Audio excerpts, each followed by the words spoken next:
Hello दोस्तों, आज हम सीखेंगे एक्सरेज के बारे में और वो सारी चीज़ें कवर करेंगे जिनमें से आपको एमसीक्यूज आ सकते हैं या जिनमें से आपको एग्जाम में क्वेश्चंस आ सकते हैं या जो आपकी एजुकेशनल लेवल पे आपको मालूम होना चाहिए। वो सारी चीज़ें इसी एक ही वीडियो में कवर हो जाएंगी।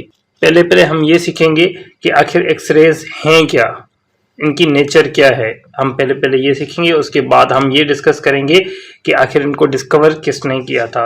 और तीसरी चीज़ जो हम इस लेक्चर में कवर करेंगे वो ये होगा कि इनको एक्सरे क्यों कहा जाता है। और चौथी चीज़ हमारी ये होगी कि आखिर इनको प्रोड्यूस करने का तरीका क्या है और फर्स्ट टाइम ये कैसे प्रोड्यूस किए गए थे या इनके पीछे की साइंस क्या है। और उसके अलावा हम ये भी समझेंगे कि इनके यूनिक फीचर्स क्या हैं या इनकी प्रॉपर्टीज़, जिनको हम सिंपल वर्ड्स में कहते हैं कि एक्सरेज की प्रॉपर्टीज़ क्या हैं। और लास्ट में फिर हम ये देखेंगे कि इनकी जो प्रॉपर्टीज़ हैं उनकी वजह से इनकी क्या क्या प्रैक्टिकल यूजेस हैं अभी हमारी लाइफ में, इनकी क्या क्या प्रैक्टिकल यूजेस हैं मेडिकल इंडस्ट्री में या दूसरी इंडस्ट्रीज़ में। तो चलिए दोस्तों, एक एक करके शुरू करते हैं। तो दोस्तों, हम पहले ये देखते हैं कि आखिर एक्सरेज क्या है, उनकी नेचर क्या है। तो आपको पता होना चाहिए कि रेज जो होते हैं वो आपका जिन रेज से वास्ता पड़ा है वो तकरीबन 6 किस्म के रेज होते हैं। और वो 6 किस्म के रेज जो है वो एक्चुअली जो है ब्रॉड कैटेगरीज में 2 टाइप्स के ब्रॉड कैटेगरीज होती हैं। एक रेज पार्टिकल बेस्ड रेज होते हैं जो कि stream of particles, fast moving particles होते हैं, और दूसरे रेज लाइट होते हैं। तो एक्सरेज जो है वो बेसिकली लाइट है, it is a form of light. X-rays की नेचर क्या है? इट इज अ लाइट, बिल्कुल लाइट की तरह ही है। और लाइट क्या होती है? It is the electromagnetic wave. तो इसीलिए हम कह सकते हैं x-rays are the form of electromagnetic wave. और इलेक्ट्रोमैग्नेटिक वेव हो या लाइट हो, लाइट के मुख्तलिफ अकसाम और इलेक्ट्रोमैग्नेटिक के मुख्तलिफ अकसाम जो है उनको डिफ्रेंशिएट किस बेस पे किया जाता है, उनको जो है हम आइडेंटिफाई करते हैं। मुख्तलिफ अकसाम को, लाइट की को आइडेंटिफाई करते हैं, इलेक्ट्रोमैग्नेटिक वेव की लाइट को आइडेंटिफाई कैसे करते हैं? या तो हम फ्रीक्वेंसी के बेस पे करते हैं, या उसको वेवलेंथ के बेस पे करते हैं, या तो उसको एनर्जी के बेस पे करते हैं। तो इसको अगर हम कहेंगे कि भाई ये लाइट है, तो हम कहेंगे कि फिर इस लाइट की क्या प्रॉपर्टीज है, यानी कि क्या वेवलेंथ है और क्या एनर्जी है। तो हम कहेंगे ये शॉर्ट वेवलेंथ की किस्म की लाइट है और इसकी वेवलेंथ है वो 0.1 से लेके 10 एंगस्ट्रॉम तक लाई करती है इसके बीच में। और ये एनर्जी इसकी क्या होती है? एनर्जी इसकी बहुत ही हाई होती है, हाई एनर्जी रेडिएशंस हैं ये। ठीक है दोस्तों, तो अब हमारा नेक्स्ट क्वेश्चन आ जाता है कि आखिर इनको डिस्कवर किसने किया। तो इनकी डिस्कवरी जो है हमारे एक जर्मन साइंटिस्ट इंजीनियर थे, मिस्टर विलहेल्म रोंटगन। तो इनका क्या नाम था?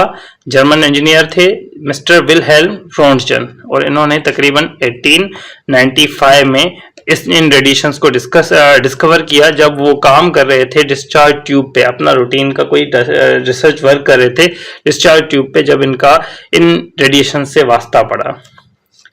अब हम जानते हैं कि आखिर इनको एक्स रेज क्यों कहा गया।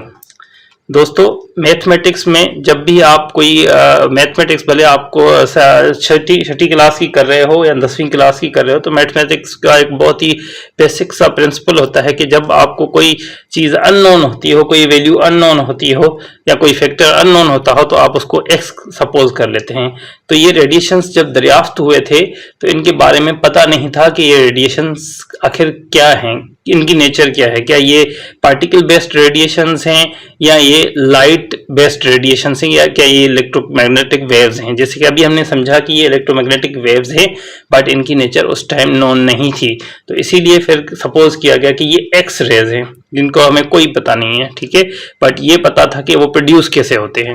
ठीक है, तो हम सेम एक्सपेरिमेंट से इनको बार बार उस वक्त प्रोड्यूस कर पा रहे थे, उनका यूज देख पा रहे थे, उनकी प्रॉपर्टीज देख पा रहे थे, बट हमें ये पता नहीं था कि उनकी नेचर क्या है। तो इसीलिए हमने उनको एक्स कह दिया था। तो इसीलिए जिस मैथमेटिक्स वाला ही प्रिंसिपल यहाँ पे फॉलो हुआ कि ये अननोन थे उस टाइम, इसीलिए इनको एक्स कहा जाता है, एक्स रेज। अब आते हैं सबसे इम्पोर्टेंट क्वेश्चन पे कि आखिर इन एक्स रेज को प्रोड्यूस कैसे किया जाता है, इनको जो है कैसे हम जनरेट कर सकते हैं, या इनके पीछे की साइंस क्या है। दोस्तों, हम कोई भी एक एग्जांपल ले लेते हैं। हमने कोई एटम दिया है जिसको एज अ सपोजिशन के तौर पे हम ले लेते हैं कि एटम में के स्ट्रक्चर को जस्ट समझने की कोशिश करते हैं कि एटम के बीच में न्यूक्लियस होता है, उसके बाद उसके जो ना गिर्द इलेक्ट्रॉन्स होते हैं जो कि मखसूस शेल में मौजूद होते हैं, और उनके जो शेल्स होते हैं सबसे करीब वाला जो न्यूक्लियस के शेल होता है उसको फर्स्ट शेल या के शेल कहा जाता है, उसके बाद वाले को एल शेल कहा जाता है, और उसके बाद वाले को एम शेल कहा जाता है, और एंड सो ऑन। ठीक है दोस्तों, तो अब हम ये देखते हैं कि एक इसमें जो शेल्स होते हैं किसी एटम में वो दो टाइप के शेल होते हैं, उनकी ब्रॉड कैटेगरीज दो टाइप्स की होती हैं। एक वो शेल होता है कि जो कि बिल्कुल लास्ट शेल होता है, जिसको हम लास्ट शेल सपोज कर रहे होते हैं एटम का, और लास्ट शेल के लिए हम टर्म यूज कर रहे होते हैं वैलेंस शेल।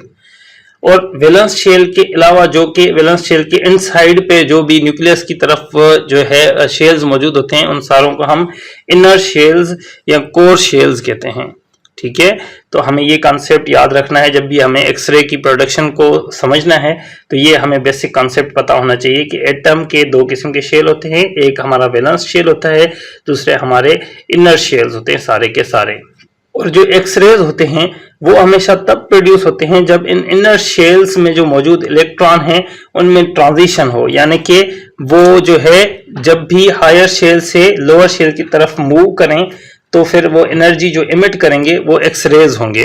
क्योंकि हमें पता है कि बोहर्स थ्योरी के मुताबिक हमने पढ़ा हुआ है कि जब भी इलेक्ट्रॉन हायर एनर्जी शेल से लोअर एनर्जी शेल में जाता है तो वो हमेशा एनर्जी इमिट करता है, और वो एनर्जी इमिट अगर ये हायर एनर्जी से लोअर एनर्जी की तरफ जाने वाला जो इलेक्ट्रॉन है वो कौन सा वाला इलेक्ट्रॉन है, इनर शेल में ही ये ट्रांजिशन कर रहा है, इनर शेल्स में ही ये ट्रांजिशन हो रही है, वैलेंस शेल में ट्रांजिशन नहीं हो रही, वैलेंस इलेक्ट्रॉन ट्रांजिशन नहीं कर रहा, तो फिर ये जो इलेक्ट्रॉन है वो हमेशा जो एनर्जी इमिट करेगा लोअर शेल में जाते हुए तो ये हमेशा एक्सरेज ही इमिट करेगा। ठीक है, तो एक्सरेज कैसे पैदा होते हैं, जब ट्रांजिशन हो किसमें, इनर इलेक्ट्रॉन्स में। अब इनर इलेक्ट्रॉन्स में ट्रांजिशन अगर करवा दें तो हमारा एक्सरे प्रोड्यूस हो जाएगा। एक्सरे प्रोड्यूस करना हो तो इनर शेल्स एटम्स के डिस्टर्ब किए जाएं तो एक्सरे प्रोड्यूस हो जाएगा। तो कैसे किया जाता है ये इंड्यूस, कैसे की जाती है ये ट्रांजिशन, हम डिस्चार्ज ट्यूब या क्रूक्स ट्यूब को यूज करते हुए ये ट्रांजिशन इंड्यूस कर सकते हैं। डिस्चार्ज ट्यूब कुछ इस तरह से होता है कि एक साइड पे एनोड होता है, एक साइड पे कैथोड होता है, और कैथोड जो होता है वो फिलामेंट बेस्ड होता है, जबकि एनोड जो होता है वो हैवी मेटल बेस्ड कोई एलिमेंट, हैवी मेटल बेस्ड जो है कोई भी हमारा मटेरियल यूज कर लेते हैं हम। ठीक है, और फिर क्या होता है कि इनको बैटरी से कनेक्ट किया जाता है, और ये एनोड और कैथोड दोनों जो मौजूद होते हैं वो एक गिलास के क्लोज ट्यूब में मौजूद होते हैं, जिसमें हम बिल्कुल लो प्रेशर पे गैस फिल कर देते हैं ताकि वो इलेक्ट्रिसिटी कंडक्शन मीडियम बन जाए। अब हम क्या करते हैं, जब इलेक्ट्रिसिटी देना शुरू करते हैं तो ये फिलामेंट से और हाई वोल्टेज रखते हैं, इसकी बहुत हाई वोल्टेज रखते हैं ताकि इलेक्ट्रॉन्स हाई एनर्जी के हों और सिर्फ वैलेंस शेल पे जाके रोक ना जाएं। और हम क्योंकि चाह रहे हैं कि इनर इलेक्ट्रॉन्स में ट्रांजिशन हो, इनर इलेक्ट्रॉन्स में ट्रांजिशन करवाने के लिए जरूरी है कि इनकी एनर्जी बहुत ही हाई हो ताकि ये पेनिट्रेट कर सकें और जितना एटम के अंदर जा सकते हैं उतना अंदर जाएं और इनर जो है इलेक्ट्रॉन्स को जाके नॉकआउट करें। तो अब ये क्या करते हैं, जाके इनर इलेक्ट्रॉन्स को नॉकआउट करते हैं। जैसे यहाँ ये हम समझ लेते हैं हमारे इनर शेल्स जो है यहाँ पे के और एल शेल हैं, तो ये हमारा इलेक्ट्रॉन आया, इलेक्ट्रॉन बीम आया, और हम सपोज करते हैं कि इधर हमारा मौजूद है एक इलेक्ट्रॉन के शेल में, ये भी एक इनर इलेक्ट्रॉन कहलाएगा। और ये जो बीम आ रहा है वो कैथोड से आ रहा है, हाई वोल्टेज का बीम है, आके इसको लगेगा और इसको नॉकआउट कर देगा, इसको बाहर निकाल देगा, इसको बाहर निकाल देगा इस इलेक्ट्रॉन को। अब इस इलेक्ट्रॉन को जब उसने नॉकआउट कर दिया तो यहाँ पे एक स्पेस जनरेट हो गया, यहाँ पे इलेक्ट्रॉन की जो है एक वैकेंसी क्रिएट हो गई। अब इस वैकेंसी को फिल करने के लिए फिर क्या होगा, या तो एल शेल से इलेक्ट्रॉन आएगा या तो एम शेल से इलेक्ट्रॉन के शेल की तरफ आएगा। जब ये एल शेल से आए या एम शेल से आए, दोनों सूरतों में ये इलेक्ट्रॉन दोनों क्या करेंगे, ट्रांजिशन कर रहे हैं to the lower energy level, तो इसीलिए ये एनर्जी इमिट करेंगे उस दौरान। और वो जो एनर्जी इमिट होगी, वो एनर्जी जो इमिट होगी वो एनर्जी इमिट होगी in the form of x-rays. ठीक है, तो इस तरह से एक्सरेज जनरेट हो जाते हैं। यही एक्सपेरिमेंट बोहर ने रिपीट किया था और बोहर ने ये ऐड किया कि जो है जब उसने हेवी मेटल्स लिए यानी कि ज़्यादा एटॉमिक वेट वाले जो है एटॉमिक वेट वाले एटम्स लिए यानी ज़्यादा हेवी न्यूक्लियस वाले एटम लिए, एटॉमिक वेट जिनका ज़्यादा था, तो इसने देखा कि वो जो है हमेशा high energy of x-rays जो है इमिट कर रहे थे। उनकी एक्स रेज जो इमिट हो रहे थे उनकी एनर्जी हाई थी बनिस्बत उनके जिनका मास जो है एटॉमिक मास कम था, जिससे साबित ये हुआ कि हाई जो हमारे हेवी एलिमेंट्स थे जिनका हेवी एटॉमिक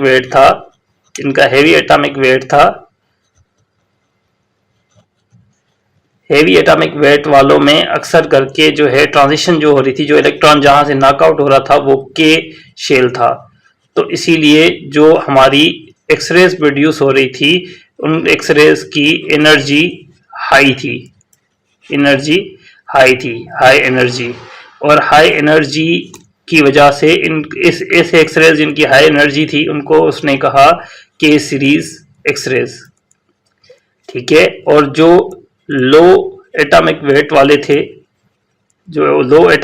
वाले थे उनमें अक्सर करके इसने देखा कि एक्सरेज जो निकल रहे हैं वो लो एनर्जी के हैं, लो एनर्जी, इसीलिए उनको उसने कहा एल सीरीज वाले एक्सरेज। तो इसका मतलब हुआ कि एक्सरेज दो टाइप के दरियाफ्त हुए। एक एक्सरेज थे हमारे के सीरीज के एक्सरेज और एक से एल सीरीज की एक्सरेज।